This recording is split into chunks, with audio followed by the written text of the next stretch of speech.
In this video, we'll cover the prompt library and show you how to create custom prompts.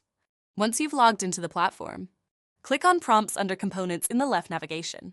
This opens the prompt library, which contains a wide range of ready-to-use prompts for various use cases across multiple industries. You can filter prompts by industry or by the recommended provider. When you click on a prompt, you'll see the set of instructions that are sent to the LLM to guide how it responds to user inputs. If the prompt fits your use case, click Add, define the scope of your project, then click Save to start using it. To create a custom prompt, click on the custom prompt icon, enter a name, define the project scope, and then write your set of instructions. Let's walk through an example. We'll name this prompt Product Description Generator. Set the scope as Corporate Project. And for the instructions, we'll say, you are an AI product copywriter. Write a compelling SEO-friendly product description for the following item. Keep it under 100 words and use a friendly, persuasive tone. You can also enhance your prompt by including variables.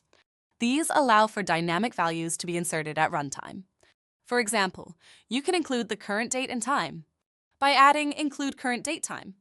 This helps indicate when the content was generated. Once you're done, click Save. Your custom prompt is now added to the project, and you can find it under Corporate Prompts. Here's the prompt we just created. Ready to use. Thanks for watching.